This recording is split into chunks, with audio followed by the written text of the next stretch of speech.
तो ये थे अब तक की तमाम हेडलाइंस। शुरुआत आज की सबसे अहम खबर के साथ। प्रधानमंत्री नरेंद्र मोदी ने आज वर्चुअल माध्यम से तीसरे वॉइस ऑफ ग्लोबल साउथ शिखर सम्मेलन के उद्घाटन सत्र को संबोधित किया। अफ्रीका, एशिया और लैटिन अमेरिका के विकासशील देशों को ग्लोबल साउथ कहा जाता है और इस सम्मेलन में इन देशों के राष्ट्राध्यक्ष और शासनाध्यक्ष भी शामिल हुए। इस मौके पर प्रधानमंत्री ने मौजूदा विश्व के सामने खड़ी चुनौतियों का जिक्र किया। प्रधानमंत्री ने कहा कि बीते सदी की संस्थाएं और संगठन वर्तमान विश्व की चुनौतियों का सामना करने में सक्षम नहीं हैं। पीएम ने कहा कि मौजूदा समय में ग्लोबल साउथ के देशों को एकजुट होने की जरूरत है। पिछली सदी में बने ग्लोबल गवर्नेंस और फाइनेंशियल इंस्टीट्यूशंस इस सदी की चुनौतियों से लड़ने में असमर्थ रहे हैं। फ्रेंड्स, यह समय की मांग है कि ग्लोबल साउथ के देश एकजुट होकर एक स्वर में एक साथ खड़े रहकर एक दूसरे की ताकत बने। प्रधानमंत्री ने ग्लोबल साउथ में डिजिटल सार्वजनिक संरचना में तेजी लाने के लिए सामाजिक प्रभाव निधि की स्थापना का जिक्र किया। प्रधानमंत्री ने कहा कि भारत इसमें $25 मिलियन का शुरुआती योगदान देगा। ग्लोबल साउथ में डीपीआई में तेजी लाने के लिए हमने सोशल इम्पैक्ट फंड बनाया है। भारत इसमें $25 मिलियन का शुरुआती योगदान करेगा।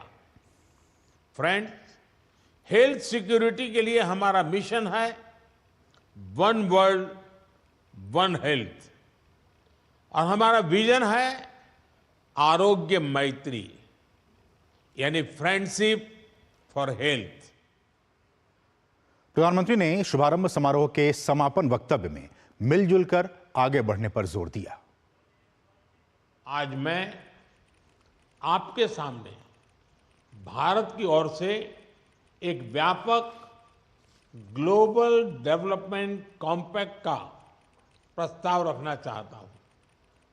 इस कॉम्पैक्ट की नींव भारत की विकास यात्रा और विकास साझेदारी के अनुभवों पर आधारित होगी।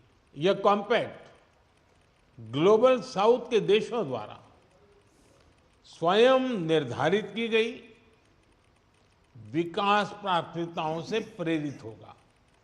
यह ह्यूमन सेंट्रिक होगा और विकास के लिए मल्टी डायमेंशनल होगा और मल्टी सेक्टोरल अप्रोच को आगे बढ़ाएगा।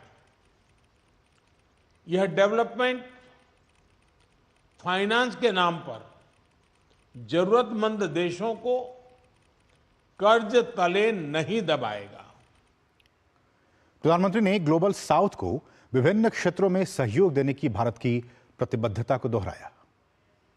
ग्लोबल साउथ के देशों में फाइनेंशियल स्ट्रेस और डेवलपमेंट फंडिंग के लिए Bharat SDG stimulus leaders group में सहयोग दे रहा है।